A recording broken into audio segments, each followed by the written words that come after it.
The marble lobby echoes with their voices. My family stands beneath the 3-story atrium, necks craned back, staring at the crystal chandelier that cost more than the house I grew up in. The autumn sunlight streams through floor-to-ceiling windows, casting geometric patterns across Italian marble floors so polished they could be mirrors. This is incredible, my brother Michael breathes, his expensive suit suddenly looking cheap in this space. My sister Jennifer clutches her designer purse, the one she bragged about for months, and I can see her doing the math in her head. Calculating. Always calculating. Mom's hand trembles slightly as she touches the reception desk, genuine mahogany with brass inlays. Dad stands with his arms crossed, trying to maintain his usual authoritative posture, but his eyes betray him. They're wide, impressed, maybe even a little afraid. I stand before them in my tailored Tom Ford suit, my shoes clicking against the marble as I approach the elevator bank. Above each door, my company's logo gleams in brushed gold. Nexus Innovations. My name, my company, my building. Shall we begin the tour? I ask, my voice calm, controlled. They nod eagerly, practically rushing to the elevator. The anticipation is palpable. They want to see where the real money is, where the executive suites are, where they imagine themselves fitting into my new life. I press the button. The doors are brushed bronze, engraved with geometric patterns that cost $50,000 to commission. When they slide open, the interior is lined with backlit onyx panels. But as the doors fully part, revealing what's inside, every single one of them freezes. The elevator isn't empty. Standing against the back wall is a life-sized photograph. Of me, younger, thinner, exhausted. Sitting at a kitchen table at 3 a.m, laptop open, surrounded by empty coffee cups and unpaid bills. Below it, engraved in steel letters, The Beginning. Mom's breath catches. Dad's jaw tightens. Jennifer and Michael exchange nervous glances. Let's begin, I say, stepping inside. They follow slowly, their excitement replaced by something else. Uncertainty, confusion, the doors close, and the real tour begins. Before we get into it, don't forget to like and subscribe, and hit hype to boost this episode. Drop a comment below with your city or country. I'm always curious where viewers are joining from. 15 years earlier. You're 23 years old, and you're still living in our basement, Dad said, his fork scraping against the plate with that sound I'd learned to hate. Sunday dinner, the weekly ritual of my public execution. I have a job, I replied quietly, pushing mashed potatoes around my plate. Stocking shelves at Target? Jennifer laughed, the sound sharp and cruel. She was 25 then, fresh out of business school, already climbing the corporate ladder at some financial firm downtown. That's not a career. That's a placeholder for people with no ambition. Michael nodded in agreement, his MBA from State University giving him all the authority he needed to judge me. I mean, come on. When are you going to get serious about your life? I wanted to tell them about the courses I was taking online, about the business plan I'd been working on for 8 months, about the app idea that kept me up at night, the one that could revolutionize small business inventory management, about how my shelf-stocking job taught me more about supply chain logistics than any textbook ever could. But I'd learned that sharing my dreams only gave them ammunition. He's always been lazy, Mom said to no one in particular, her tone almost apologetic, as if my existence embarrassed her in front of my successful siblings. Even as a child, no drive, no discipline. That's not fair, I started. Fair? Dad interrupted, setting down his fork with deliberate force. You want to talk about fair? Is it fair that your mother and I pay for your phone, your car insurance, that we subsidize your lazy lifestyle while you play on computers in the basement? I'm working 60 hours a week between Target and the restaurant, I said, my voice rising despite my efforts to stay calm. I'm taking online classes. I'm trying? Jennifer leaned forward, her eyes glittering with that particular brand of sibling cruelty perfected over decades. Trying isn't succeeding. Michael and I aren't trying to be successful. We are successful. There's a difference. Your brother owns a condo, Mom added, as if I hadn't heard this fact repeated at every family gathering for the past year. He has a 401k. He's engaged to a lovely girl from a good family. Michael's smile was smug. Sarah and I are looking at houses in Riverside. 4 bedrooms, you should see the master suite. And Jennifer just got promoted to senior analyst, Dad continued, the pride in his voice unmistakable. 6-figure salary before she's 30. The silence that followed was pointed, deliberate. They all looked at me, waiting. That's great, I said, forcing the words out. I'm happy for both of you. You should be taking notes, Dad said, instead of wasting your time on these business ideas of yours. Remember the dog walking service, the lawn care company, the tutoring business? Every single one failed within months. I was 17. Excuses? He cut me off. That's all I ever hear from you, excuses. You know what separates successful people from failures? Successful people don't make excuses. My throat tightened. I stared at my plate, counting the seconds until I could leave. You'll never achieve anything with that attitude, Mom said, her voice softer now, which somehow made it worse.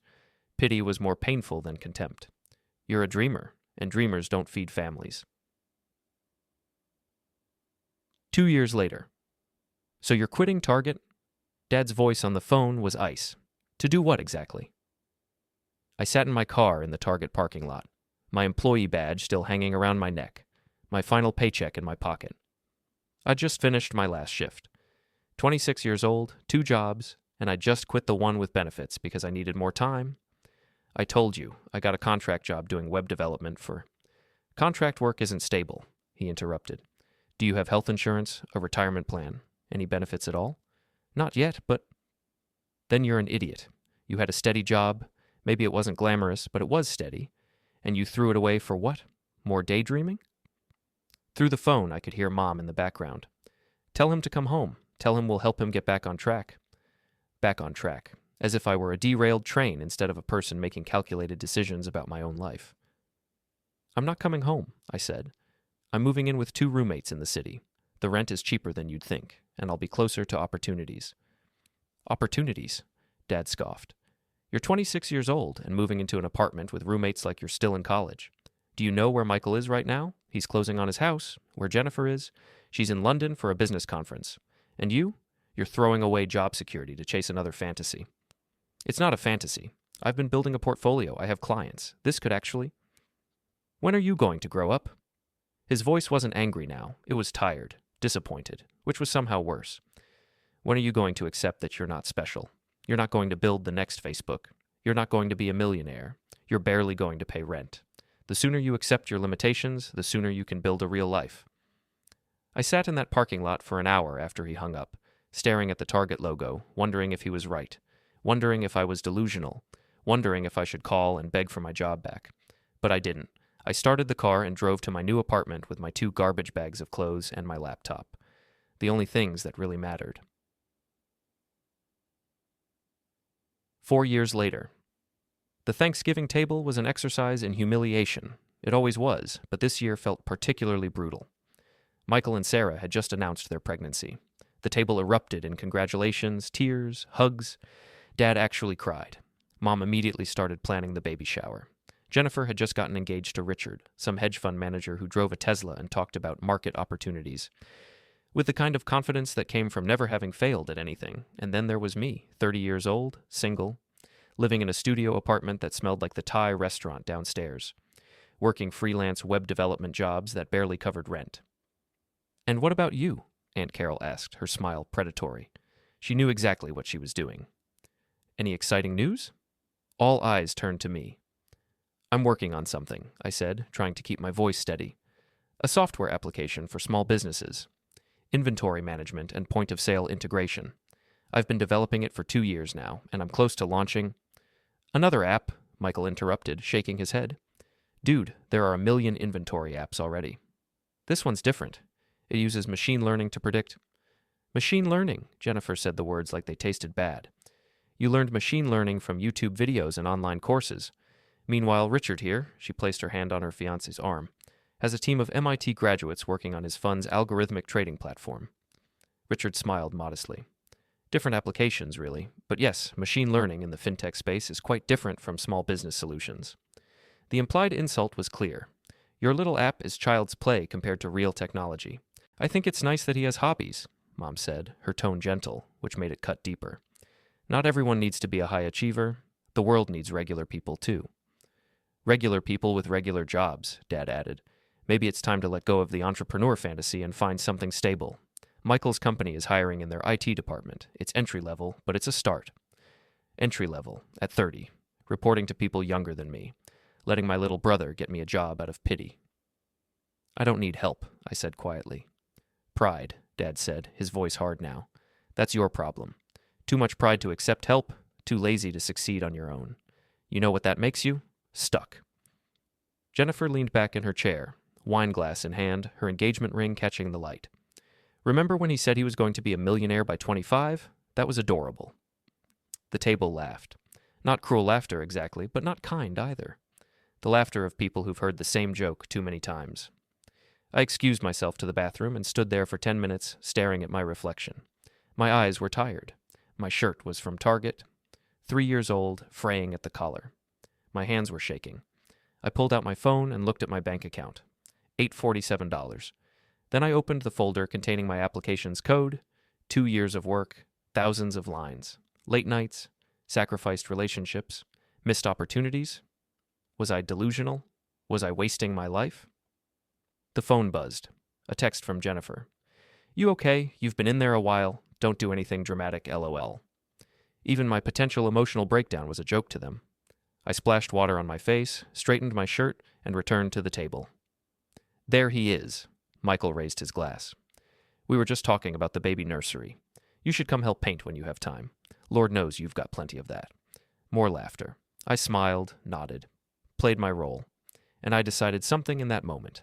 I was done explaining myself, done defending my choices, done seeking their approval. I would either prove them right or prove them wrong, but I was done talking about it. 6 years later, I stopped going to family dinners after that Thanksgiving, made excuses at first, work obligations, prior commitments, feeling under the weather. Eventually, I just stopped responding to the group chat. Mom called occasionally. You're missed, she'd say, which was a lie. I wasn't missed. I was a source of disappointment, and my absence was probably a relief. Michael sent a message when his daughter was born. Family is important. You should really reconsider this distance you've created. Sophia should know her uncle. But he hadn't reached out in the 3 years before that. Only when he wanted something, someone to admire his perfect life, did I suddenly matter. Jennifer's wedding invitation came via mail. Formal. Expensive. The kind of invitation that cost more than my monthly food budget. There was a handwritten note. Despite our differences, you're still my brother. It would mean something to have you there. Jay. I didn't go. I sent a card and a gift from the registry. A $200 set of wine glasses I couldn't afford. The thank you note I received was perfunctory, clearly mass-produced with my name filled in by hand. The truth was, cutting them off wasn't as hard as I thought it would be. It hurt, yes, but it hurt less than continuing to subject myself to their contempt. I threw myself into work with an intensity that probably wasn't healthy. My studio apartment became a permanent office. I subsisted on coffee, ramen, and whatever was cheapest at the grocery store. I took every freelance job I could find, using the money to fund my application development. The app evolved. I called it Inventory IQ, machine learning algorithms that predicted inventory needs based on historical data, seasonal trends, and real-time market analysis. Point-of-sale integration that worked with dozens of payment processors. A user interface so intuitive that small business owners with minimal tech experience could implement it in hours. I tested it with 3 small businesses in my neighborhood, a bodega, a coffee shop, and a boutique clothing store. They loved it, refused to switch back to their old systems. This is saving me 15 hours a week, the bodega owner told me, and I haven't had to do an emergency restock in 3 months. Your system knew I needed extra ice cream before I did. That's when I knew I had something real, but I needed capital. I needed to scale. I needed someone to believe in me.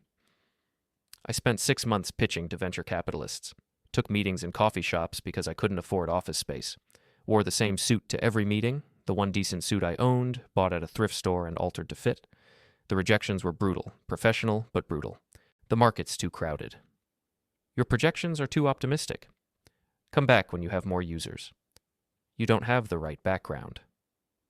That last one stung the most because it was true. No MBA, no prestigious university, no impressive resume, just a guy with an idea and the skills he'd taught himself. Then I met Marcus Webb. Marcus was different from the other venture capitalists I'd met. For one, he actually listened. We met at his office, a modest space in a renovated warehouse, nothing like the sleek high-rises I'd been rejected from. He was in his 50s, African-American, wearing jeans and a blazer that looked expensive despite its casual appearance. His office walls were covered with photos, small businesses, grand openings, handshakes with entrepreneurs of every background imaginable. Walk me through it, he said, leaning back in his chair. Not the pitch, the real story. Why this? Why you? So I told him. about working at Target and learning supply chain management by watching the stockroom, about the restaurant job where I saw them throw away thousands of dollars of food because they couldn't predict customer demand, about the small businesses in my neighborhood that were drowning in inventory problems they couldn't solve because the existing solutions were too expensive or too complicated. I built this because it needed to exist, I said finally, and because I was tired of people telling me I couldn't. Marcus was quiet for a long moment, studying me. Then he smiled. "You know what separates successful entrepreneurs from failures?" he asked. I braced myself for another lecture about my shortcomings. "It's not intelligence, not education, not even luck, though that helps." He leaned forward. "It's the ability to keep going when everyone tells you to quit. It's spite, honestly. The best entrepreneurs I know are driven by a need to prove everyone wrong." He opened his laptop, pulled up my application, and spent 20 minutes actually using it. Didn't say a word, just tested every feature, tried to break it, pushed it to its limits. Finally, he closed the laptop and looked at me. "I'll give you $500,000, he said, "for 20% equity, but I have conditions." My heart nearly exploded. "What conditions?" "You hire a real CFO, someone who knows how to manage money because you clearly don't. You're wearing a suit that costs less than my dry cleaning bill, and your shoes have been resoled twice. You move into actual office space because no one takes a company seriously when the founder is working from a studio apartment, and you let me introduce you to people who can help you scale." "I accept," I said immediately. He laughed. "Don't you want to negotiate? 20% is a lot." "You believe in me," I said simply. "That's worth 20%. We shook hands. That was 4 years ago. The first year, the money changed everything. I hired slowly and carefully. A CFO, like Marcus insisted, a woman named Patricia Chen who'd spent 15 years at various startups and knew how to stretch a dollar further than I'd thought possible. A head of engineering, Dev Patel, who'd worked at Google and was tired of the corporate grind. A sales director, Maria Rodriguez, who'd built and sold 2 successful SaaS companies. We rented office space in a co-working building. Nothing fancy, but it was ours. 4 desks, 2 whiteboards, a coffee maker, and enough ambition to power a city. The first year was brutal. We rebuilt the application from the ground up, incorporating feedback from early users. We discovered bugs that kept us up at night. We lost clients who switched to competitors. We ran so close to running out of money that I started having nightmares about calling my father to admit he was right, but we also won. A small chain of bakeries in the Midwest adopted inventory IQ across all 12 locations. They wrote a case study about how we'd reduce their waste by 40% and increase their profit margins by 15%. That case study was gold. Other small chains started reaching out. Coffee shops, boutique retail stores, family-owned restaurants. By the end of year 1, we had 127 business clients and $1.8 million in annual recurring revenue. Marcus brought me another round of funding. This time, $2 million for 10% equity. "You're doing something right," he said. "Don't fuck it up." The second year, we moved into a bigger office, hired 15 more people, built a customer success team, launched a marketing campaign. The application evolved. We added features for employee management, sales analytics, automated reordering, supplier integration. We made it beautiful, intuitive, indispensable. The tech media started noticing us. Small articles at first, startup to watch lists, profiles in local business journals, then bigger publications. TechCrunch ran a feature. Inventory IQ, the small business solution that's thinking big. I did my first press interview over video call, sitting in our conference room, wearing a suit I'd actually bought new. The journalist was young, enthusiastic. "What drives you?" she asked. I almost told her the truth, that I was driven by the memory of my father's voice telling me I'd never succeed, by my sister's laughter, by every person who'd treated my dreams like delusions. But instead, I said, "I want to help small businesses compete with the big guys, level the playing field, make enterprise-level tools accessible to everyone." It sounded good, and it was partly true, but the whole truth was darker, angrier, and far more personal. The third year, we hit 1,000 clients, then 5,000. Revenue grew exponentially. We raised a Series A, $10 million. Series B, $40 million. I moved out of my studio apartment into a real house. Nothing crazy, just a 3-bedroom craftsman in a decent neighborhood. I bought furniture that wasn't from IKEA. I started eating at restaurants where the menu had descriptions instead of pictures. But I didn't change my phone number, didn't reach out to my family, Didn't attend Michael's daughter's birthday party or Jennifer's baby shower. Yes, she was pregnant now too, her Instagram full of perfectly staged photos of her perfect life with Richard. I saw the photos when I scrolled past them in my feed, never liked them, never commented, just observed from a distance the life I wasn't a part of. Maria, my sales director, asked me about it once. We were working late, reviewing quarterly projections, and she noticed me staring at my phone. "Family?" she asked. "Used to be," I said. She nodded, understanding in her eyes. "The best revenge is success. You know that, right?" "I'm not doing this for revenge," I lied. She smiled. "Sure you're not." The fourth year. We were valued at $200 million. I was 36 years old and worth, on paper, over $40 million. The company had 127 employees, over 20,000 clients across North America. We were expanding into Europe. Tech magazines were calling us the next big SaaS success story. And I was exhausted. Success isn't a destination, it's a treadmill that keeps accelerating. Every achievement raised the bar for the next one. Every victory came with new pressures, new challenges, new opportunities to fail. But I wasn't failing. I'd met Sophia 3 years earlier at a tech conference in Austin. She ran her own startup, a sustainable fashion platform. She was brilliant, driven, and entirely unimpressed by my company's valuation. "Money is just a scoreboard," she'd said on our first date.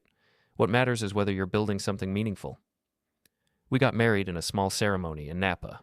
30 people. No family on my side, just Marcus, my executive team, and a few close friends I'd made since cutting ties with my blood relatives. Sophia asked if I wanted to invite them. "You only get married once," she'd said. "Are you sure?" "I'm sure," I'd replied. But I was lying. I wanted them there. Not to share the joy, but to see it, to witness it, to understand what they'd missed by writing me off. That dark truth lived in my chest like a coal that never stopped burning. The announcement. We were in the middle of negotiations to acquire a smaller competitor when Sophia showed me the article. It was a profile piece in a major business magazine, The 40 Under 40, Young Entrepreneurs Changing the Game. There, on page 17, was my photo. Below it, 3 paragraphs about inventory IQ's meteoric rise, my unconventional background, and our plans for expansion. "This is going to blow up," Sophia said. "Your face is about to be everywhere." She was right. The article went viral in business circles. It was shared on LinkedIn thousands of times. Tech blogs picked it up. Local news stations ran segments. Someone even created a Wikipedia page about me.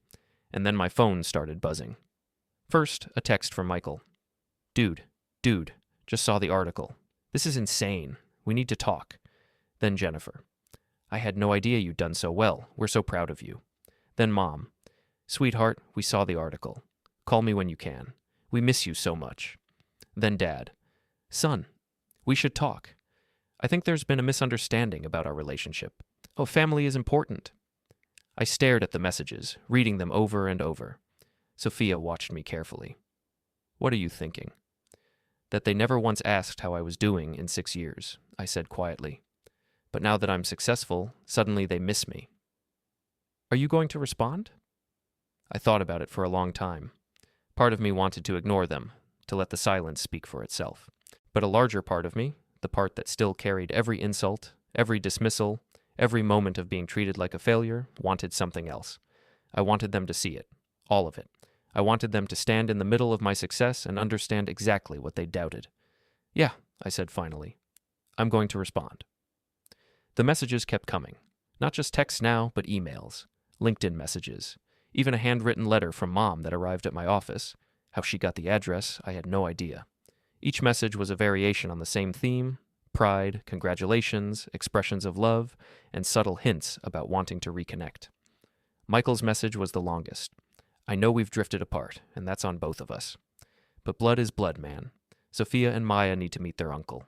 Mom and Dad aren't getting any younger. Life's too short for grudges. Let's get dinner and catch up. On me." Jennifer's approach was more direct. "I saw that you're building a new headquarters. That's amazing. Richard and I would love to see it. We're both in tech-adjacent fields now. He could probably offer some insight on scaling operations. Let's set something up." Mom's handwritten letter was masterful in its manipulation. "My darling son, not a day goes by that I don't think about you. I know we had our disagreements when you were younger, but I always believed in you, always. A mother knows her children, and I knew you were destined for great things.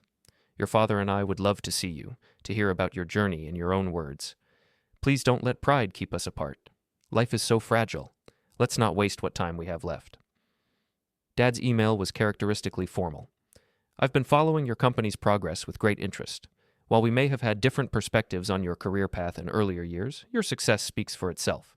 I'd appreciate the opportunity to discuss your business strategy.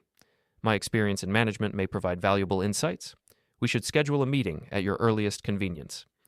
I read them all multiple times, analyzing every word, every phrase, every subtle manipulation. "They're good," I said to Sophia one evening. We were in our home office, her reviewing design mock-ups for her next collection, me staring at my laptop screen. "Good at what?" she asked without looking up. "At making me feel like I'm the bad guy for being angry." Now she looked up. "Are you angry?" "I don't know what I am," I admitted. Part of me wants to tell them all to fuck off. Part of me wants to make them acknowledge what they did. Part of me, I trailed off. "Part of you still wants their approval," she finished gently. I hated that she was right. The building. It happened faster than I expected. We'd outgrown our office space, again, and Patricia had been pushing for months about finding a permanent headquarters. "We're spending a fortune on rent," she'd argued. "Long term, it makes more financial sense to buy." I'd been resistant. Buying a building felt too permanent, too presumptuous. What if we failed? What if the market crashed? What if we'd already peaked? But Marcus, who'd become not just an investor but a mentor and friend, pulled me aside after a board meeting. "You're still thinking like a broke kid from the basement," he said bluntly. "That's good. It keeps you hungry. But it's also holding you back. You've built something real. Act like it." So we started looking. Most of the commercial real estate in our price range was fine, functional, boring glass and steel boxes in business parks. Then our realtor showed us the Meridian building. It was in the historic district downtown, a 1920s Art Deco structure that had been office space, then apartments, then sat vacant for 5 years. 12 floors. Original details? Bones that were solid despite decades of neglect. "It needs complete renovation," the realtor warned. "We're talking $10 million minimum to bring it up to modern standards." I walked through the empty building, my footsteps echoing in stripped-down spaces. Exposed brick, high ceilings, huge windows. Every floor had its own character, its own potential. On the top floor, I stood at a window overlooking the city. The view was staggering. "I want it," I said. Patricia nearly had a heart attack. "It's going to cost us $25 million by the time we're done with renovations. That's an enormous capital allocation." "I want it," I repeated. Because in that moment, I could see it. Not just office space, but a statement, a monument. Proof carved in stone and steel and glass that I'd built something that would outlast the memory of every person who doubted me. We bought the building. The renovation took 8 months. I was involved in every decision: the marble for the lobby, the fixtures in the bathrooms, the wood paneling in the conference rooms, the art installations on every floor. And on the front of the building, in letters 3 feet tall, made of brushed gold that caught the light, Nexus Innovations. Below that, in smaller letters, founded by my name. The grand opening was scheduled for a Tuesday in October. Tech press, local politicians, business leaders, a ribbon-cutting ceremony, a party on the rooftop terrace. Photos of the building were released to the press a week early. They went viral immediately. The restoration was stunning. The Art Deco details had been preserved and highlighted. The modern updates were seamless. My phone exploded. Marcus sent a photo of himself in front of the building. "This is what I'm talking about. Own your success." Industry colleagues reached out with congratulations. Business magazines requested interviews. Architectural publications wanted to feature the renovation. And then, inevitably, my family. Mom called. I didn't answer, but she left a voicemail. "Sweetheart, we saw the pictures of your new building. It's absolutely magnificent. We're so proud of you, so incredibly proud. We'd love to come see it in person. Please call me back." Michael texted, "Bro, that building is insane. Are you doing tours?" Sarah and the girls would flip. Name the time. Jennifer sent an email with the subject line, "Congratulations. The building is absolutely gorgeous. You've really built something special. Richard and I are in town next week. Would love to stop by for a tour if you're available. We have some connections in the commercial real estate space that might be valuable as you continue to expand." Ivan Dad, who'd never sent me a text in his life, managed, "Impressive building. We should discuss your expansion strategy. I have experience with commercial property management that could be beneficial. I showed the messages to Sophia. They want a tour, I said. Are you going to give them one? I thought about all the years of silence, all the insults, all the dismissals, all the times I'd reached out, vulnerable and hopeful, only to be mocked or ignored. Yeah, I said slowly. I think I am. Sophia studied my face. She knew me well enough to see what I was planning. You're not just going to show them the building, are you? No, I admitted. I'm not. She was quiet for a moment. Then, just promise me one thing. What? Don't do this for revenge. Do it for closure. I wasn't sure there was a difference. The invitation. I composed the message carefully. Not a group text. That would be too impersonal. Individual messages, personalized just enough to feel genuine. To Mom, thank you for your kind words about the building. I'd be happy to give you and Dad a tour. How does next Saturday at 2 p.m. work? To Michael, bring Sarah and the girls, Saturday at 2. I'll have the building to ourselves. To Jennifer, Saturday at 2. Feel free to bring Richard. Would love to show you what I've built. They all responded within minutes. Enthusiastic, grateful, excited. Saturday couldn't come fast enough. The week before, I spent the week preparing. Not the building. That was perfect. The building was ready. I was preparing the tour itself. I worked late into the nights, compiling files, organizing materials, making sure everything was exactly where it needed to be. Patricia caught me in the office at 11 p.m. on Thursday, working on my laptop. What are you doing here so late? She asked. Just preparing for Saturday, I said without looking up. She sat down across from me. The family tour.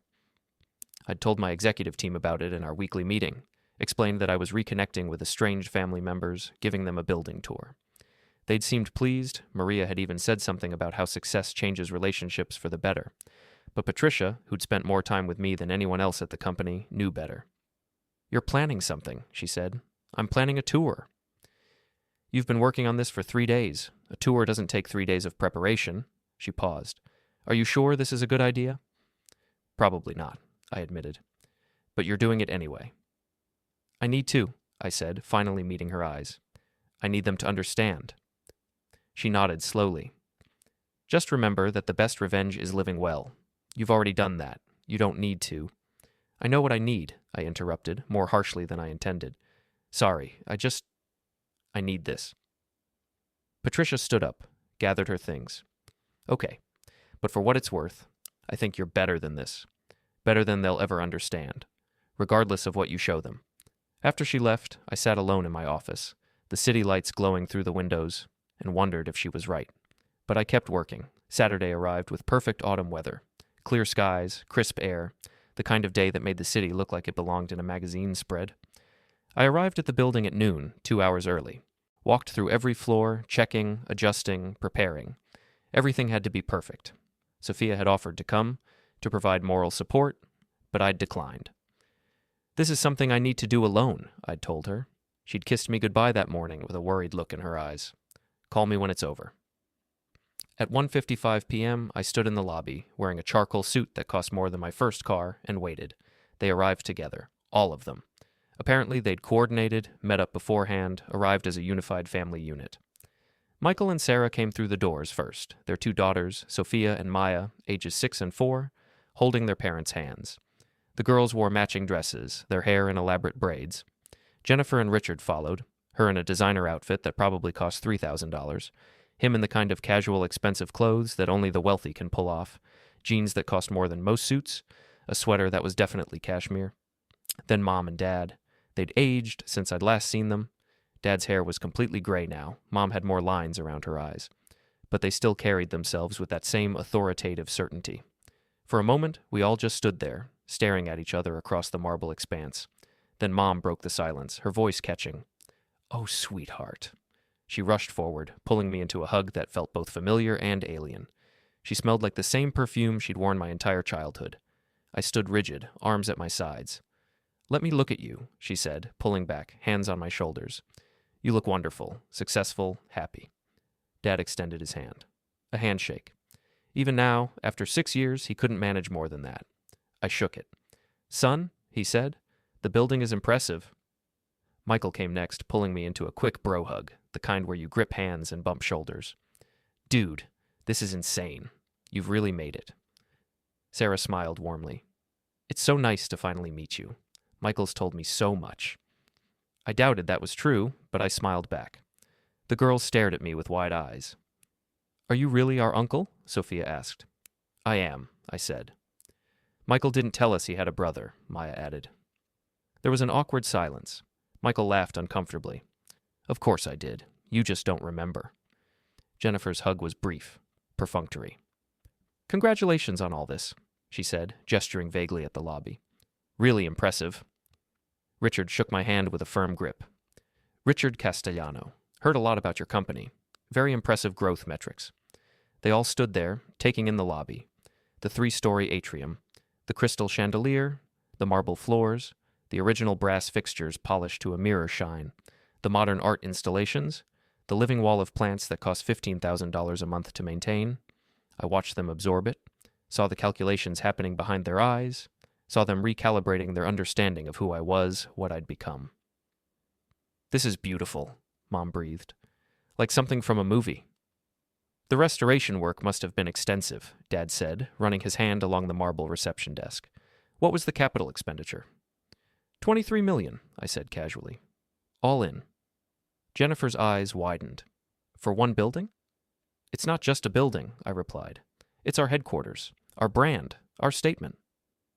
Well, it's one hell of a statement, Michael said, grinning. Give us the tour. We want to see everything. I smiled. Of course. Let's begin. I led them toward the elevators. The girls ran ahead, their shoes clicking on the marble, Sarah calling after them to slow down. How many floors? Richard asked. 12, I said. Each one serves a different function. And you own the entire building? Dad asked. The company does, but yes. We reached the elevator bank. The bronze doors gleamed. Above them, the floor indicator showed numbers 1 through 12 in Art Deco styling. I pressed the button. The mechanism hummed. We'd installed the quietest, smoothest elevators money could buy. The doors opened, revealing that photograph.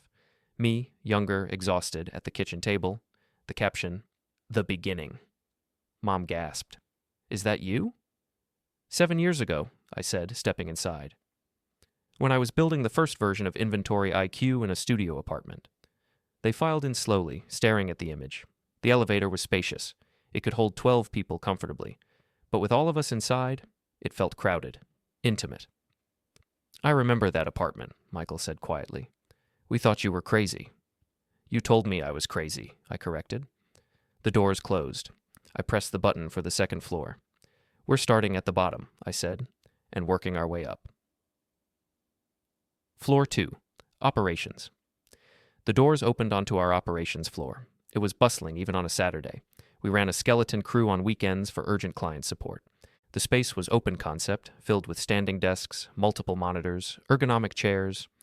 The walls were glass, conference rooms visible throughout. Plants everywhere, natural light streaming through massive windows. 23 people were working. They looked up as we entered, several waving at me. I waved back. This is where the magic happens, I said, leading them through the space. Customer support, client onboarding, account management. We service over 20,000 clients from this floor. 20,000? Jennifer asked. That's substantial. Growing by about 1,500 a month, I said. We walked past workstations. Some employees were on calls, others typing rapidly, others gathered around monitors troubleshooting issues. The energy was intense but positive. How many employees total? Dad asked. 147, I said. We've been very careful about growth, quality over quantity. Smart, Richard said, nodding. Headcount bloat is a common startup killer. Maria Rodriguez spotted us and came over. Boss? She said, smiling. Didn't expect to see you today? Just giving a tour, I said. Maria, this is my family. Family, this is Maria Rodriguez, our head of sales. We exchanged pleasantries. Maria was gracious, professional, asking about their drive-in, commenting on how cute the girls were. After she returned to her desk, Mom whispered, Everyone seems to really respect you. They respect the work, I said. Come on, next floor. Floor 3. Engineering. The engineering floor was quieter. Developers preferred minimal distractions. This space was more enclosed, individual offices and small team rooms rather than open concept. Dev Patel was in his office, headphones on, staring at multiple screens of code. I knocked. He looked up, pulled off his headphones. Dev, got a minute? He joined us in the hallway. I made introductions. Dev built our entire back-end infrastructure, I said. He left Google to join us when we were a team of 8 people working out of a co-working space. Why'd you leave Google? Michael asked. Dev smiled. Because here, I get to build something meaningful. At Google, I was one of 10,000 engineers working on incremental improvements to products that didn't need them. Here, every line of code I write makes a real difference to real small business owners. Plus, the equity package probably didn't hurt, Richard said with a knowing smile. Dev's smile didn't waver. The equity's nice, but honestly, I would have taken a pay cut just to work on something that matters. After Dev returned to his office, we continued the tour. I showed them our development environment, our testing protocols, our security infrastructure. The back end is entirely proprietary, I explained. Every algorithm, every integration, every line of code. We've been approached by several major companies about acquisition, turned them all down. Why? Jennifer asked. If the offers were good? Because this is mine, I said simply. I'm not interested in selling to become middle management at some corporation. We moved to the elevators. Next floor? Michael asked. I pressed the button for 4. And next floor. Floors 4 through 8. The climb. I took them through floor by floor. Each level revealed another aspect of the company. Floor 4 was marketing and design, a creative space with mood boards, product mock-ups, video editing stations. The team was planning our next campaign. Floor 5 was finance and legal, Patricia's domain. She gave them a warm greeting, showed them the financial dashboards displaying real-time revenue metrics. I watched Dad's eyes widen when he saw the numbers. Floor 6 was executive offices, including mine. It was elegant, but not ostentatious. Standing desk, multiple monitors, floor-to-ceiling windows with city views, bookshelves filled with technical manuals and business strategy books. This is where you work? Mom asked, walking around the space like it was a museum. When I'm not in meetings, I said. Floor 7 was conference rooms and presentation spaces, where we pitched clients, held board meetings, conducted strategy sessions. Floor 8 was research and development, where we built the next generation of features, experimented with new technologies, pushed the boundaries of what was possible. By the time we returned to the elevator, they were overwhelmed. I could see it in their faces, the scale of it, the legitimacy of it, the undeniable reality that I'd built something substantial, something real, something that existed whether they acknowledged it or not. How many floors left? Sarah asked, bouncing Maya on her hip. The girls were starting to get tired. 4, I said, but these are the important ones. I pressed the button for 9. The doors closed, and I felt something shift. The easy part was over. The proof of success. That was simple. Anyone could see the offices, the employees, the revenue, the beautiful building, but proof wasn't enough. I needed them to understand. Floor 9, the conference center. The doors opened onto a massive space. It took up the entire floor, a conference center designed for large meetings, company-wide presentations, and special events. The room could seat 300 people, floor-to-ceiling windows wrapped around 3 sides. A stage at one end with a massive screen, premium sound system, perfect acoustics. We hold quarterly all-hands meetings here, I said, the whole company. We also rent it out for events. Brings in an additional revenue stream. It's like a concert venue, Sophia said, her voice echoing slightly. I walked to the center of the room. They followed, spreading out, looking around. We had our first company-wide meeting here 3 months ago, I continued.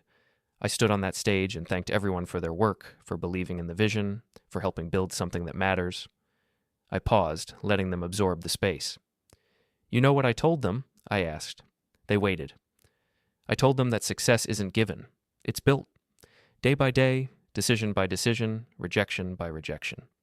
I told them that every person in this room had been doubted by someone, that every person had been told their dreams were impractical, their goals unrealistic, their ambitions too large. Mom shifted uncomfortably. I told them that the people who doubt you aren't malicious. They're just limited by their own experiences, their own fears, their own inability to imagine what's possible. And I told them that the greatest gift you can give yourself is to stop seeking approval from people who can't see what you see. The silence was heavy.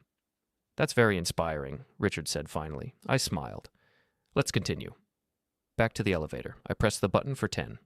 2 more floors, I said. Floor 10, the vision room.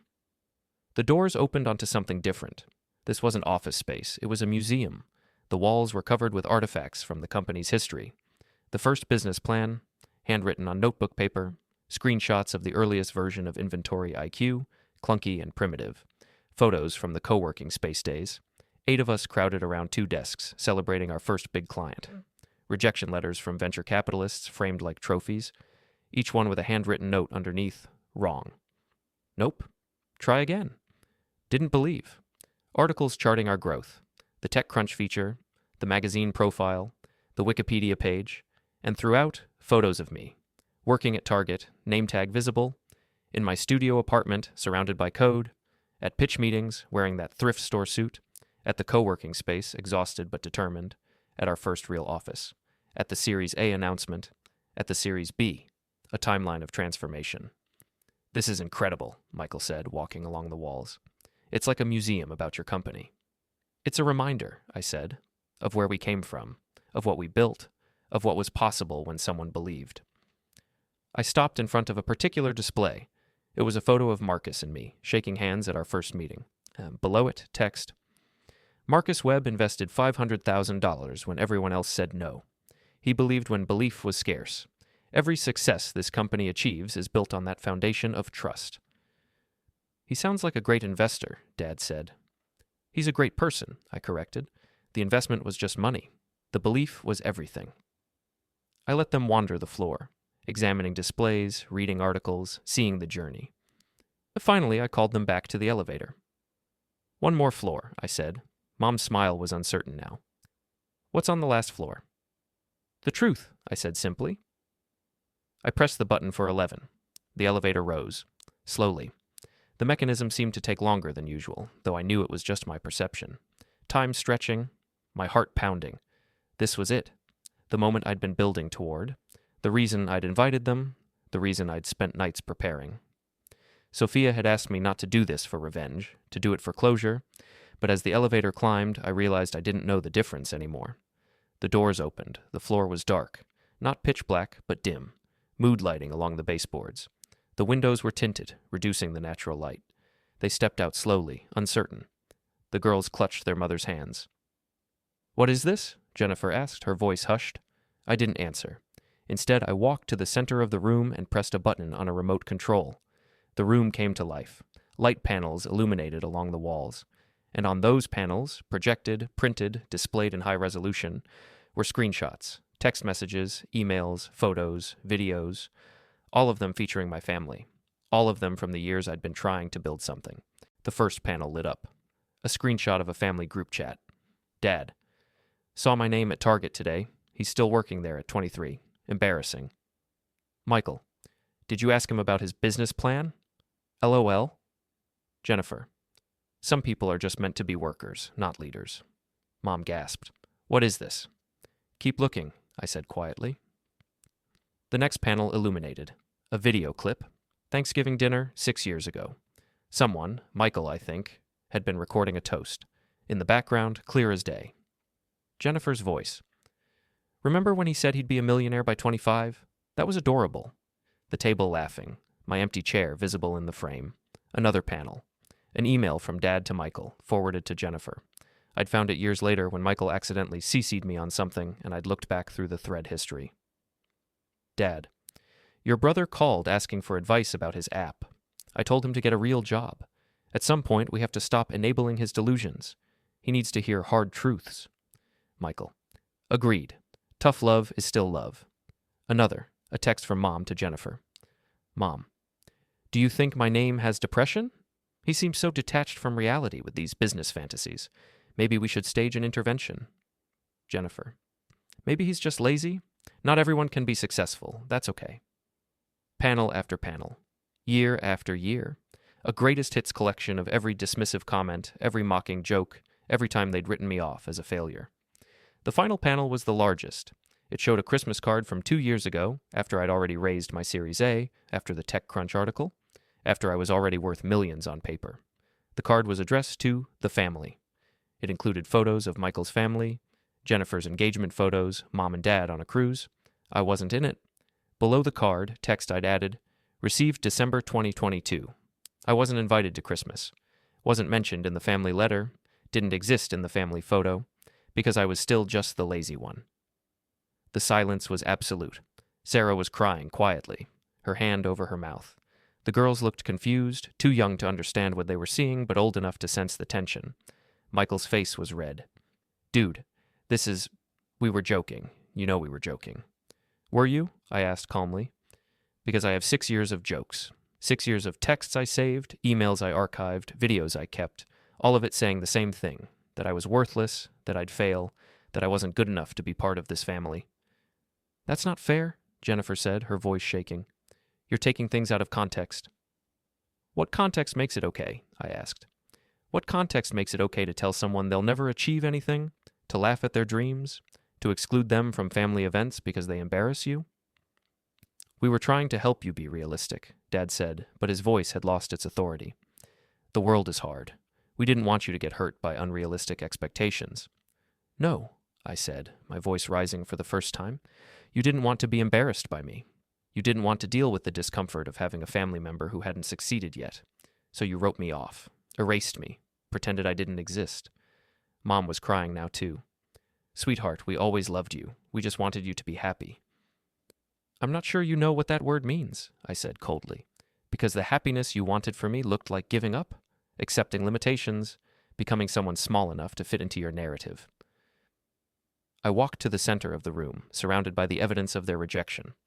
This floor is called the archive, I said, where I store every reason I succeeded, because every message, every insult, every dismissal, every moment of being treated like I was worthless. That's what drove me. That's what kept me working when I wanted to quit. That's what powered every all-nighter, every rejection, every moment of doubt.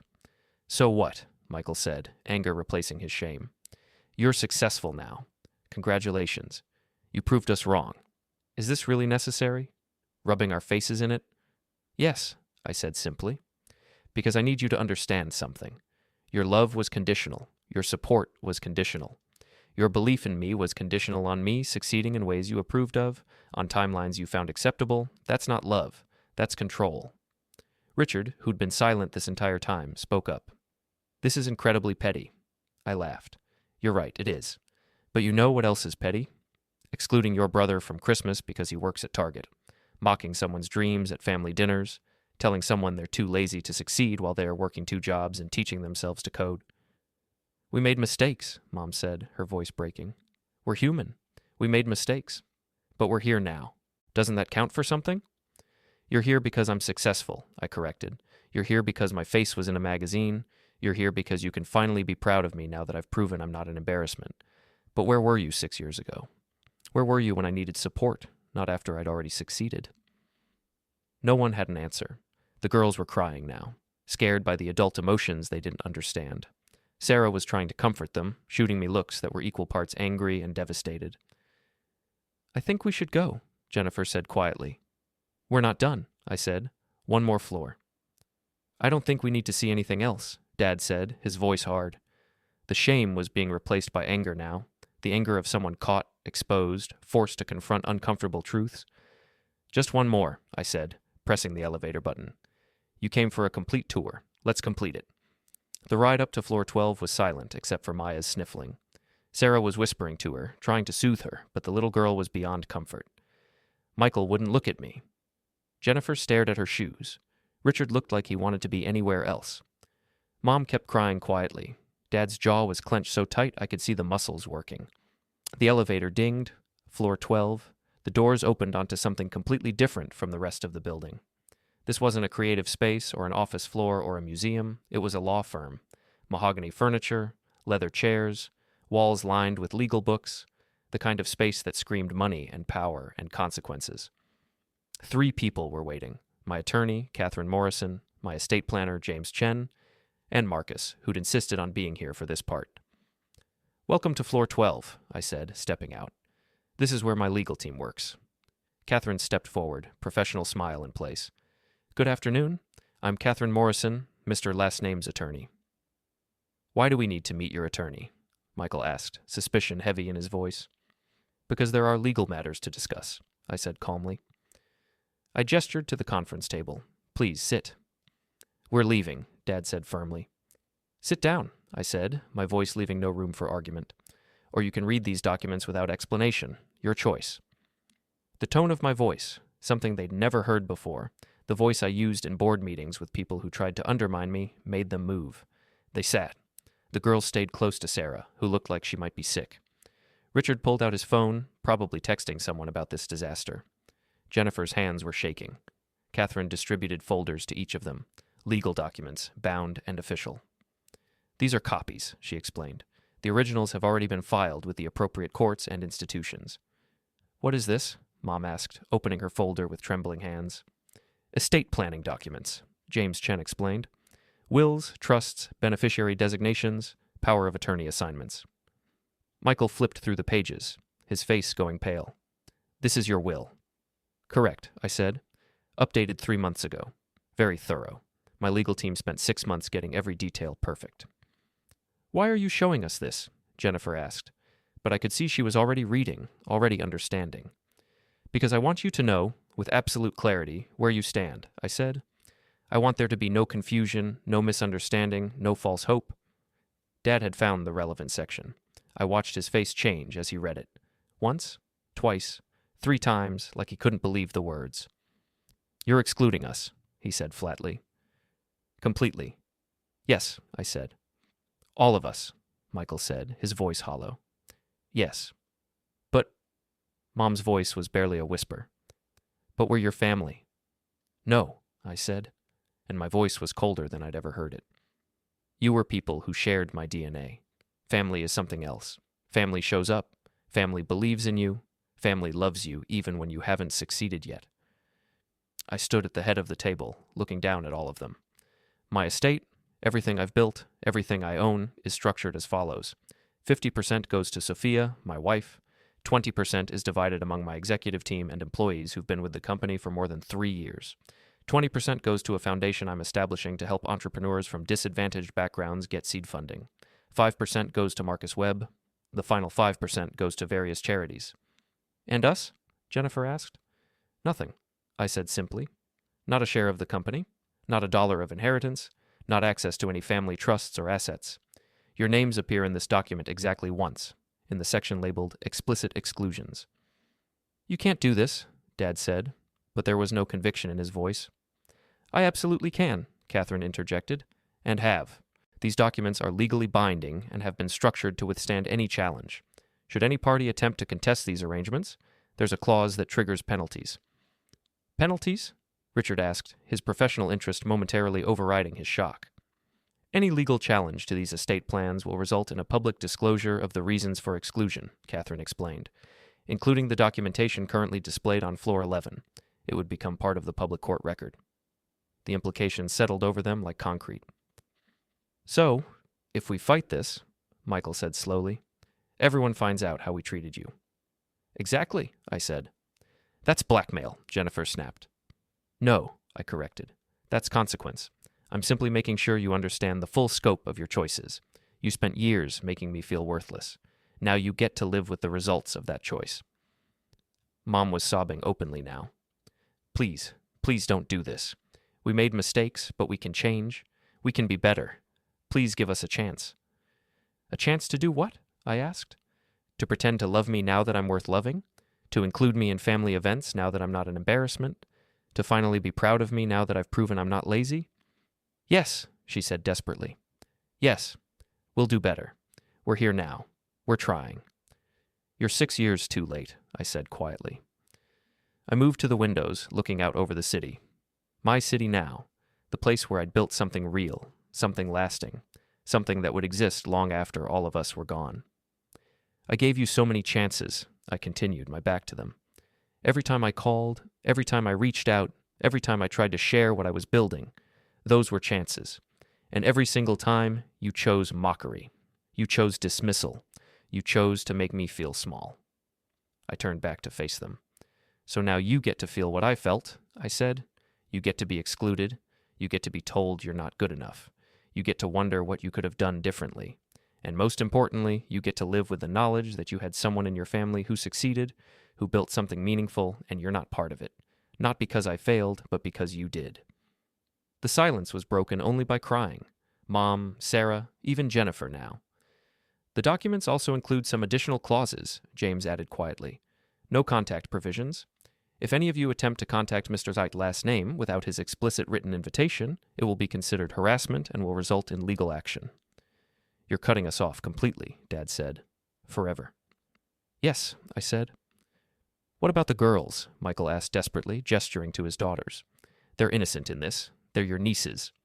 For the first time, I felt something crack in my chest. The girls were indeed innocent. Sophia and Maya, with their matching dresses and their tear-stained faces, had done nothing wrong. The girls, I said slowly, can reach out to me when they're 18, if they want to. The no-contact clause doesn't apply to them once they're adults. They can make their own choices about whether they want to know their uncle. That's 12 years away, Sarah said, her voice breaking. Yes, I acknowledged. And in those 12 years, you can decide what to tell them about me. You can tell them I'm cruel, vindictive, petty. You can tell them I'm the villain. Or you can tell them the truth about how you treated me and let them decide for themselves. I walked to the door, ready to leave my own conference room, ready to let them sit with the weight of what I'd just done. But Marcus spoke up, his voice gentle but firm. I've known your son for 6 years, he said to my parents. In that time, I've watched him build something extraordinary. Not because of you, in spite of you. He's one of the hardest working, most dedicated people I've ever met. He's honest, ethical, brilliant, and kind. And you treated him like garbage. We didn't, Dad started. Yes, you did, Marcus interrupted. I've seen the messages. He's shown me everything. And I've spent years watching him carry that pain, watching him work through it, watching him channel it into something productive. You should be proud of him. Instead, you should be ashamed of yourselves. Who are you to judge us? Jennifer asked defensively. I'm someone who believed in him when no one else would, Marcus said simply. I'm someone who bet $500,000 on him when you were calling him lazy. And that bet has returned 20 times over. Not in money, but in the satisfaction of watching someone I believed in prove everyone wrong. He stood up, buttoning his suit jacket. This isn't cruelty, he said. This is boundary setting. This is someone finally saying enough. And if you can't understand that, then you've learned nothing from this experience. I nodded to Marcus, grateful. Then I addressed my family one last time. The elevator will take you back to the lobby, I said. Security will escort you out. Your parking was validated. You're free to go. Just like that? Mom asked. After all this, you just dismiss us? Yes, I said. Just like you dismissed me. The only difference is, I waited until I had something to dismiss you from. I walked out of the conference room, leaving them with Catherine and James to answer any legal questions they might have. As the door closed behind me, I heard Mom's voice, broken and desperate. We're so sorry. Please, we're so sorry. But I didn't stop walking.